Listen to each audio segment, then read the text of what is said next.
bottle of whites, a bottle of red. We all love pesto. The only pesto I don't like are store-bought pesto. It does not. It has so much oil and so much cheese and none of the flavor of the basil and the garlic. We're going to start off with a couple of garlic heads. Cloves, not heads, sorry. So at least I have 5 garlic cloves here. 5 garlic cloves, not the heads, garlic cloves. And we're going to put our basil. You can buy, if you can, grow it. If you can't grow the basil, then you can always buy fresh basil at your local store. You're going to de-stem it. Just take the leaves. If you have some stem in there, that's fine. Some olive oil. This is a tablespoon. 2.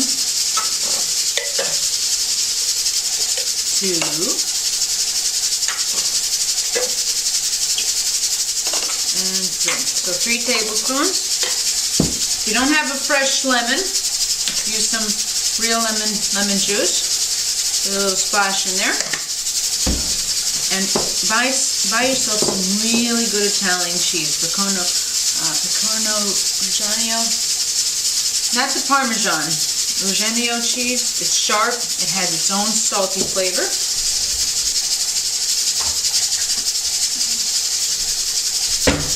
We're going to put a couple of small cube pieces in here. The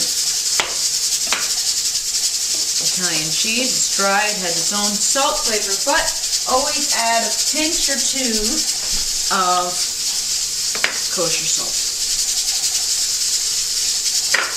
That's a good pinch.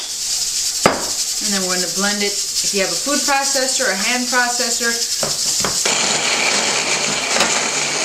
Now that we've got some of it grinded down, we're going to add some pine nuts.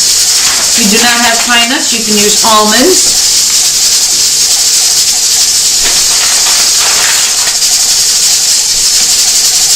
And then you can add a couple more basil leaves here. I don't take out the pesto and do it again, or you don't have to do that. As it starts reducing, add more basil, a little bit, another tablespoon of olive oil.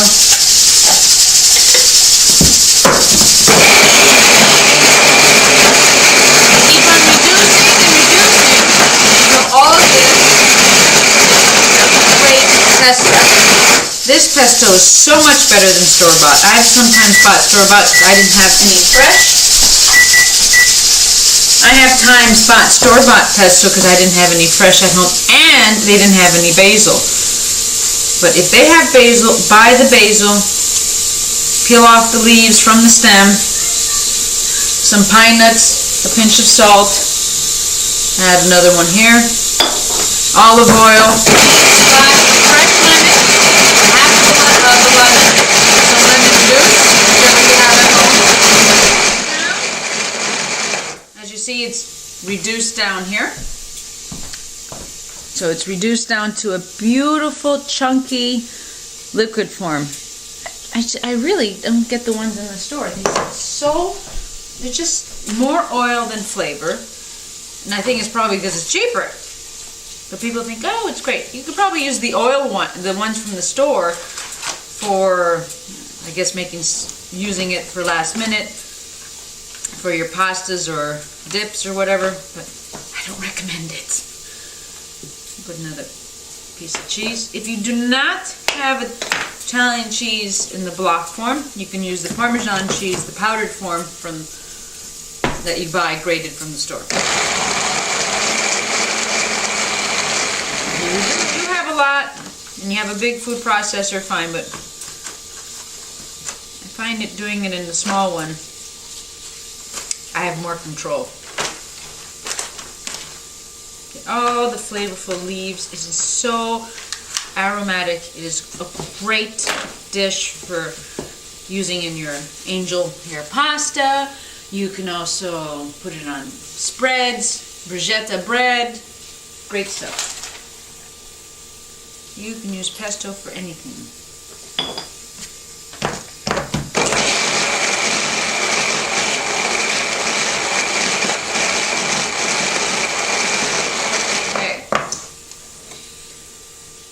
It smells so so good.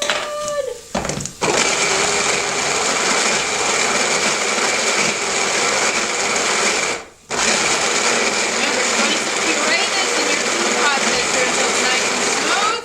If you like it a little bit chunky, you process it less. If you like it smoother, you process it more. And of course, you always want to taste it. See? It's like butter. Butter, I tell you. See, it's nice and thick. Sorry. See, it's nice and thick.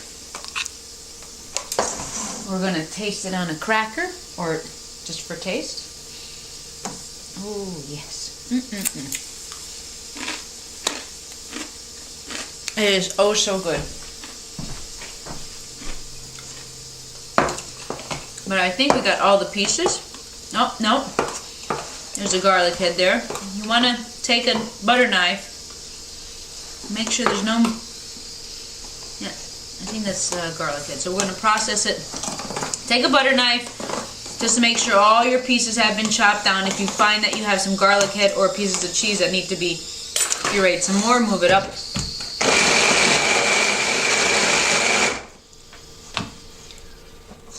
And then what we're going to do,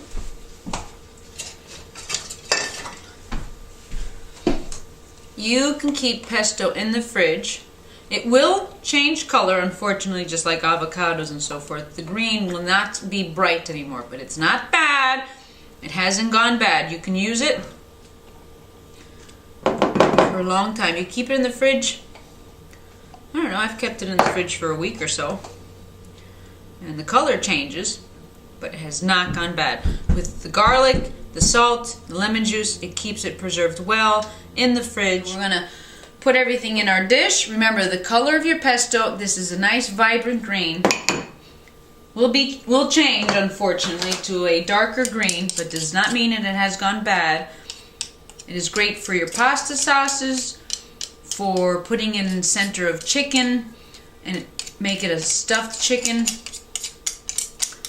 You would take a piece of chicken meat, put this in the center, roll up the chicken meat, bread it. That's also good too. You can use pesto for all your favorite recipes, Italian, non-Italian, anything. I hope you enjoyed this short little recipe of making your homemade pesto so much better. I'm telling you, so much better. You can also dress this up by adding pieces of sun-dried tomato to make it a little bit sweeter than sharp, because this is a little bit sharp because it's garlic, parmesan, and pine nuts. If you add a piece of sun-dried tomato, it'll make it sweeter.